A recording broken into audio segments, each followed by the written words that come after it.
नमस्कार। One India Hindi में आपका स्वागत है। सिंहासन हिल उठे राजवंशों ने भ्रिकुटी तानी थी।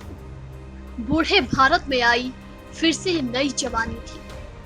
गुमी हुई आजादी की कीमत सबने पहचानी थी। दूर फिरंगी को करने की सबने मन में ठानी थी।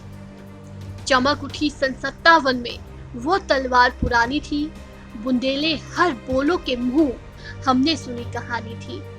खूब लड़ी मर्दानी वो तो झांसी वाली रानी थी। जी हाँ, हम बात कर रहे हैं सुभद्रा कुमारी चौहान की इस अमर कविता के मुख्य पात्र झांसी के सबसे बड़े मर्द रानी लक्ष्मीबाई की, जिन्होंने देश की आजादी के लिए 1857 में लड़ी गई पहली जंग में 2 जून 1858 को ग्वालियर किले पर बागी सेना का परचम फहरा दिया था। जनवरी 1858 में अंग्रेज सेना ने झांसी की तरफ बढ़ना शुरू किया और मार्च में शहर को घेर लिया था। हफ्तों की लड़ाई के बाद अंग्रेजी सेना ने शहर पर कब्जा कर लिया, लेकिन रानी ने बेटे दामोदर राव को अपनी पीठ पर बांधा और अंग्रेजों की आंख में धूल झोंक भाग निकली। रानी झांसी से कालपी पहुंची और तात्या टोपे से जा मिली। तात्या और रानी की संयुक्त सेनाओं के ग्वालियर आने की खबर सुनकर अंग्रेजों से नाराज ग्वालियर की सेना ने विद्रोह कर दिया। 1 जून की शाम ग्वालियर की विद्रोही सेना के सहयोग से रानी ने ग्वालियर के अजय किले को घेर लिया। 2 जून को सुबह ग्वालियर की सेना की बताई कमजोर प्राचीर को तोड़कर विद्रोही सेना ने किले पर कब्जा कर लिया। ग्वालियर के कम उम्र के महाराजा जयाजी राव सिंधिया कूटनीति के तहत भागकर अंग्रेजों की शरण में आगरा चले गए। अंग्रेजों के लिए ये खबर शर्मनाक थी।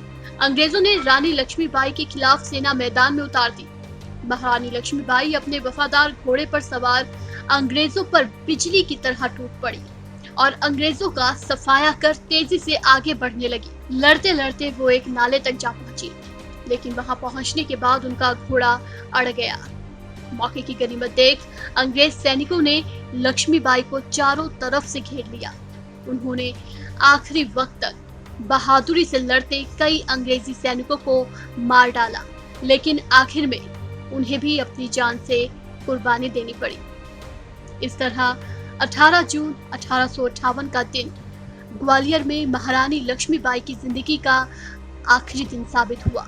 2 दिन बाद जयाजी राव सिंधिया ने जीत की खुशी में जनरल रोज और सर रॉबर्ट हैमिल्टन के सम्मान में ग्वालियर में भोज दिया। तेरा स्मारक तू ही होगी, तू खुद अमिट निशानी थी। बुंदेले हर बोलों के मुंह हमने सुनी कहानी थी। खूब लड़ी मर्दानी वो तो झांसी वाली रानी थी। इस खबर में फिलहाल इतना ही। तमाम अपडेट्स के लिए बने रहिए वन इंडिया के साथ।